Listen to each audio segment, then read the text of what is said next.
In this episode, I'm speaking to Elise and Dan of Momentum Strength and Wellness about their 7 daily habits and focusing specifically on their first daily habit, which is breathing properly. More information about all their 7 daily habits will be in the podcast description, as well as details about their app and other services from Momentum Strength and Wellness. Let's begin the conversation. So welcome back, Elise and Dan. Thank you. Thank you for having us again. We're really excited to be here. Yes, and you guys are excellent guests because you're so knowledgeable about nutrition and exercise. We try to be. Especially the holistic, lifelong aspect of it. Yes, yeah, it's something we've adapted and just it connects, and we feel so passionately about that. So we appreciate you for all you do as well. Oh, thank you. So the last time we had a conversation, we spoke about fitness misconceptions, and you both enlightened listeners on how to recognize those misconceptions and ways to make progress towards sustainable exercise and nutrition practices. And the first time we did a podcast, we mentioned Momentum Strength and Wellness's 7 daily habits. So today we're going to finally briefly touch each habit and focus on just the first habit, which is to breathe. So in sum, what are the 7 daily habits? Yeah, so I'd say like off the bat, like what the 7 daily habits is kind of like the foundation of our coaching principles. And like you mentioned before, the holistic health and sort of the idea of living a holistic life.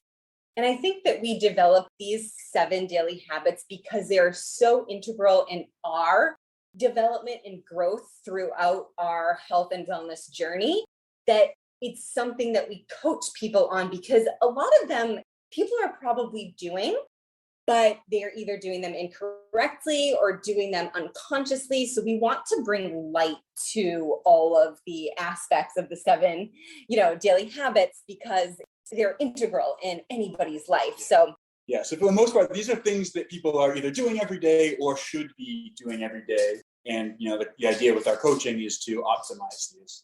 Yeah, so the 7 are breathe, eat real food, sleep, walk, having a mindfulness or meditation practice, move your body, go outside and connect to nature. So those are the 7.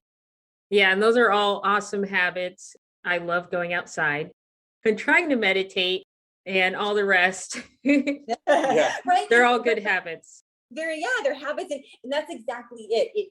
It's something that does need practice and kind of a routine to get into it. But once you get that kind of routine going and implement them into your life, it becomes a habit. It becomes something that you do in your flow state, in your, everyday life. That's why we call them the habits, because they are a habit.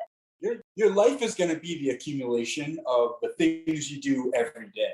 I think people always want to look to like the big moments and the big accomplishments, but it's really the day in, like the grind, like day in, day out, the things you're doing. So like if you're breathing poorly, if you're walking poorly, if you're just not going outside, you're going to be disconnected from nature. You're going to be, setting yourself up for disease and for struggle. Yeah. So for today, we're going to focus on the first habit, which is to breathe. Can you explain the importance of breathing properly? Absolutely. And I think it's so simplistic when you say breathe or take a breath, but we almost take it for granted. Dan always says to clients, and I guess I do too, think about, you can go days, weeks, even months without eating or drinking water or drinking, but you can't go minutes without breathing. Breath is so important. Breath gives us life. Yeah, it literally is life. It's the most essential. It's the most essential thing that we do. And like Elise said, a lot of people take for granted that just because they're still alive means they know how to breathe. So like we say, like obviously the title is just to breathe, but we mean specifically to breathe well. Some of the things, like most people when they're breathing poorly are breathing with their mouth they're over breathing. So they're breathing too much, mostly because you can get so much oxygen in through your mouth. And then also because people are kind of rapidly breathing. People are also doing a lot of what we call chest breathing. So they're not breathing deeply. They're even if they're taking big breaths, it's staying trapped in their chest and their upper part of their lungs and not getting all the way into the bottom part of the lungs. Okay, so you're speaking about more mindful breathing, correct? And breathing a certain way? This is really just like, I think people have the misconception that it's mindful breathing because you almost have to get your mindset right to breathe this way. I'm confident that I would say more than half of the people on the earth are breathing incorrectly. Yeah, much more. So you have to, I think the misconception is you have to get yourself into the mindset to breathe this way. It does take practice because we're conditioned to be mouth breathers, to be chest breathers. But like Dan's saying, we want it to come deep within our belly and we want to breathe from our nose. So we that's what we coach people on. We literally coach people on how to breathe. How to breathe properly. Okay. There is that mindful element because like we were talking about before, the importance of breath, and it is sort of that essence of life. The breath it's sort of like your connection to your soul, your connection to spirituality and meditation. So I understand like that thought process, but also there's so much more to it because there's so much that comes into like performance and just being able to live properly. Breathing better is going to help you access your core muscles better. It's going to help you digest better. It's going to help you handle stress better. It's going to help you just like improve work capacity and what you're able to do in a workout or in your life. So I think there's the mindfulness part is definitely there, but there's so much more to it. And so those are all the benefits to learning how to breathe or focus on the habit of breathing properly. Yes, absolutely. Exactly. Yes. Okay. And how can listeners learn how to breathe properly through momentum, strength, and wellness? It's definitely something that like, if you want to work with us as coaches, it's a big part, like all these habits are. We also, another thing that I think we talked about on one of your podcasts before is that we do have an app. And with an app subscription, the Momentum Strength and Wellness app, there are some breathwork practices on there. So there's some box breathing. There's some like pranayama breathing, which is just sort of a longer exhale. And so it's like breath holds and that kind of stuff. Yeah. So, like you said, it's so important for building strength for your workouts. So with the app, which is the Momentum Strength and Wellness app, you can get it wherever you download apps, Android, Google, iPhone, go to the App Store. It's only $9.99 a month. And there's a plethora of workouts over a year's worth of training. I think there's more than 15 programs on there. And then, there's guided. There's also a bunch of different breath work. So you do like 5-second box breathing, 6 seconds, 7. So you kind of pick your time. And then so when I keep saying box breathing, but that's just sort of equal inhale, breath hold, exhale, and then holding with no air in your lungs, which is going to help you to become more CO2 tolerant. So when you get that, when you don't have oxygen coming in, you're not panicking. So it's the same like when you hold your breath underwater, for example.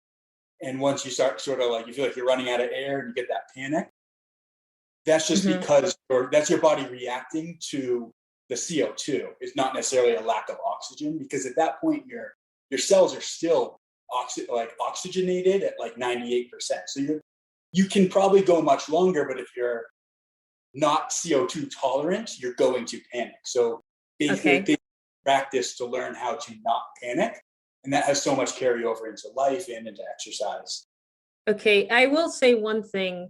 Some people who have gym anxiety, they might need to focus a bit more on breathing, because I've had it before where I get performance anxiety because I would be doing something that's categorized as difficult. So it causes people to stare. Yeah. Every time I go to the gym, I felt like I was performing. So I would get anxiety. And so I had to focus on breathing. 100%. I struggle a lot with anxiety. it's kind of ingrained in me. My family, a lot of my family members have anxiety. I still have it to this day. I know how to manage it a lot better, but breathing and proper breath work was, I can't describe it other than like life-changing, understanding how to control my breath and have it go at an easy pace, a calm pace. It's so beneficial. Such an interesting thing that like your breath is so intimately connected to your nervous system that if you think of like you're in a scary situation, so even if it's like you have something like that where it's perceived fear because you don't really want to be on display and putting on a show at the gym, you just want to be left alone. Yeah. Or actually like if someone came in and started chasing you, the response is very, very similar. But what's going to happen is like almost immediately you're going to tense up and you're going to start breathing rapidly, probably through your mouth. And it's like your body going into this crazy survival mode where like all we have to do is live. So let's just get some oxygen in. Let's get you like hyper focused. And that's a lot of those like symptoms of anxiety are very similar. So if you're always in a chronic state of stress, it's going to signal to your body to be in this sort of survival emergency breathing mode where you're not actually breathing properly. But what happens is everything's a two-way street. So even if you're not stressed, but you are breathing improperly, and so many of us do, you're signaling to your brain that you're in a high-stress situation. Yeah. So your body's never able to recover properly from workouts. You're not able to digest and assimilate food properly. You're not able to sleep properly or get into like the deep sleep that you need. And you're just going to kind of feel stress and your body's not going to be able to recover and perform the way it's supposed to. Okay, so once people begin breathing properly, and once they learn through your app and also through your YouTube channel, because it seems like for me, because I'm learning how to meditate, it seems pretty complex, like what you said about CO2. It's like, okay, there's a lot going on here. So yes. And you can also tell, like, obviously Dan was just saying it. I hope you and your listeners, I know you will, but see how everything's connected, right? Dan's mentioning, we're talking about breathing and breath work, but that's connected to sleep, and it's connected to how you move your body, and it's connected to digestion and what you're eating and how properly that's going through you. It's all interconnected. Yeah. And I've recently, there's a book that I read recently and shared on Instagram and Facebook, Master Your Core. And she does mention breath work. So it's real. And she's a Yale professor. So what you both are saying, it's a real practice that people should take on as far as a real priority they should take on to breathe. One of the highest. Yes. It is. We're talking about the importance of breath. You're taking, most people on average are taking about 23,000 breaths a day. So that's very significant, but also if you're doing it wrong, you're reinforcing that all those negative kind of symptoms 23,000 times a day. So it's really hard to do anything else right if you're not doing, the simplest thing, if you're not breathing properly. Yeah. And so how can people maintain this habit of breathing properly? Will it grow on them over time? I definitely think it will. Yes. Once you have the knowledge of, breathing consciously through your nose, in and out of your nose, there's the term mouth breather for a reason. You do not want to be a mouth breather, but the majority of people are. So really just begin paying attention to your breaths throughout the day. And even like look in the mirror and see if you're walking by and your mouth is open. Your mouth should be closed for pretty much all day unless you're eating or talking. Even when you go on a walk, simply make sure that the breaths that you're taking are in through your nose, out through your nose. And it's really challenging. That's how I began it. Once Dan had gained all his knowledge with the breath work and how to teach me, the first thing he had me do was walk with my mouth closed. And it was very challenging for me at first. I did not realize I was mouth breathing. But then I felt amazing. You get like a rush. You get so much clean, amazing air through your nose. That's why you have nose hairs. Yeah, that's another thing that we didn't even touch on about the breathing is when you're breathing through your nose is there to, it's going to clean and filter the air. It's going to warm the air. It's going to attach nitrous oxide to the air so that it circulates in your body better. And it just makes it so much easier to assimilate into your body and to get into your lungs and to get into your breath work, into your bloodstream, And you also, if you're breathing through your mouth and not your nose, you're not able to properly access your diaphragm. Okay. So when you start looking at those deep abdominals, you can't properly use them if you're not using your nose. So like that affects your core, that affects all your movement. Okay. And doesn't it also affect your brain, like fully oxygenating your brain? Absolutely. Yeah, and that's pretty important.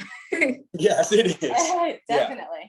That's kind of, I would say anyone who wants to begin, proper breathing, proper breath work is really just focusing on deep belly breathing. You want your stomach to expand and not take deep chest breaths. You don't want your, upper body and your shoulders to tense up. You want it to be very relaxed and basically push your stomach out to the, fullest that you can. And just always make sure your mouth is closed. And then once you've mastered that, or at least that feels comfortable, then you can begin to get into the longer breath holds of the pranayama and the box breathing and things like Dan was saying. That did come a little later when we began breathing properly. Okay, I just tried that as you said it. Yeah. It felt good. For that is to put one hand on your chest and one hand right over your belly button. Okay. Try to relax as much as you can. And then as you inhale through your nose, that bottom hand that's over your belly button should move first. So it's okay if your chest expands, but your belly should expand first. And then as you start to create more space, the chest will expand. Oh, okay. Yeah, I did see that in your video because I've been on your YouTube. Okay, good. Yes. So what have you noticed with clients who have taken on this type of breathing? I think the biggest thing is like performance really does improve. So like we were talking about before, is like having people just starting off by being conscious about it. Then I love to put clients on either a rower or have them just go for a run, where if you're keeping your mouth shut and you're row 1,000 meters without opening your mouth, can be pretty challenging and humbling. But over time, it gets so much easier. You get over that like feeling of claustrophobia and like the fear you're going to suffocate. And there's a lot of carryover into just like performance and being able to handle yourself in stressful situations, in the gym, which always carries over to handling stressful situations out of the gym. But I've also had, I had clients who have, just constant runny nose and like nasal polyps that he thought was going to have forever, which cleared up with just doing that, with just doing the rowing every day and being conscious of his breath. The polyps subsided and the constant runny nose stopped. It's also, in addition to breathing, it's amazing what exercise does. I always joke with my son that exercise cures everything. I know it doesn't, but a lot of things. Yeah. A lot of things. More than people are willing to admit. Yeah.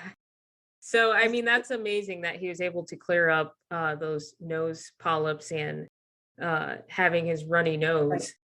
Yeah. And I've seen, obviously, we do a lot of our coaching via the internet, Zoom, Skype calls, FaceTimes and stuff. And, Dan and I will be working with clients, and he's usually the one who does the breath work with our clients. And I'll just watch and observe because I need to be able to see what people's demeanors are and how they're reacting and stuff. And just watching after he's guiding people through breath works, you can just see their demeanor completely at ease and just fall into its natural state, because you can also tell when someone's very stressed or hyperactive.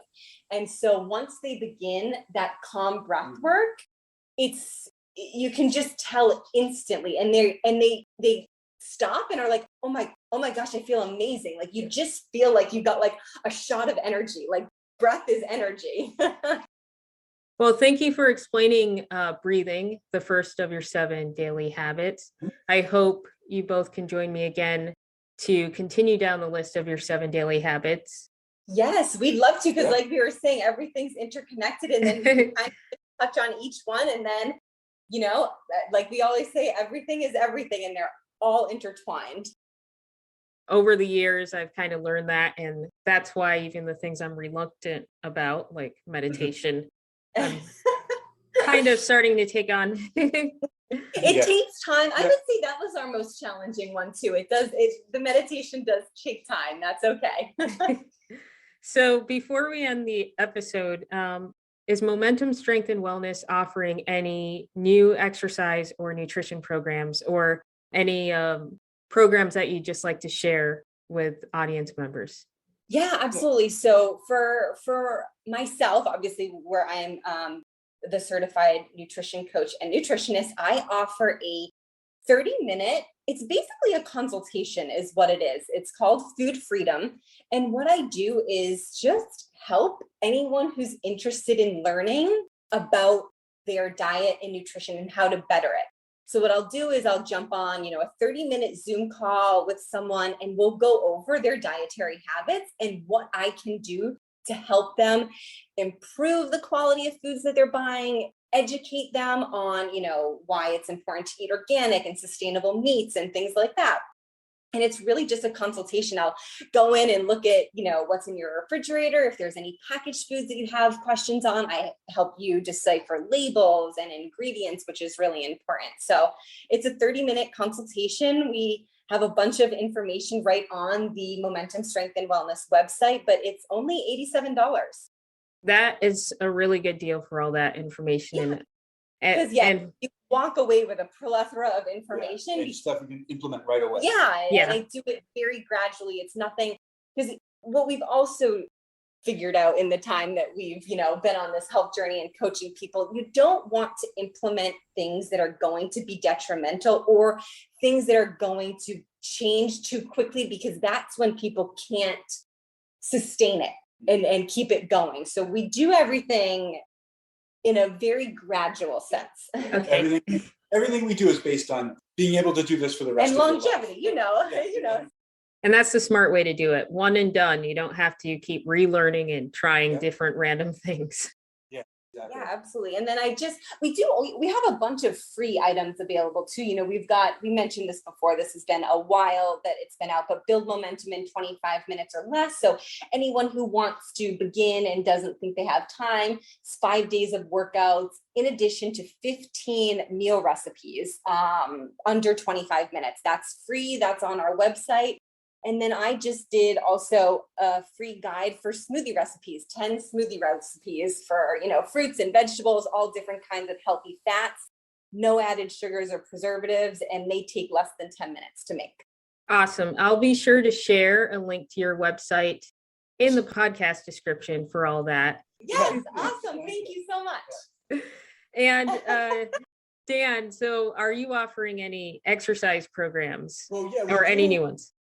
So we do have Horsepower with the program that you actually did. Yes. So that's available on our website for $47. It's a 12-week training program.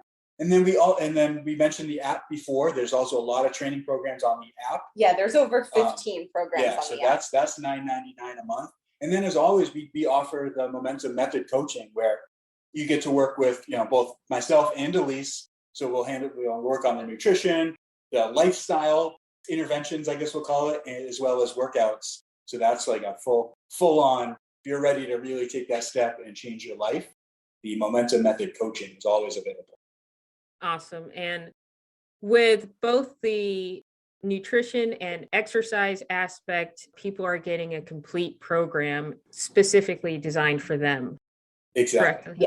Yeah. No one's designed the same. So the uniqueness of each person is always taken into account when we coach people. Yeah. And I found over the years, that's the best type of training there is.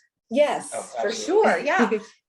Even Dan and I do a lot of similar things, but we do a lot of things that are differently. I mean, I can't work out like he works out, and he can't work out like I do.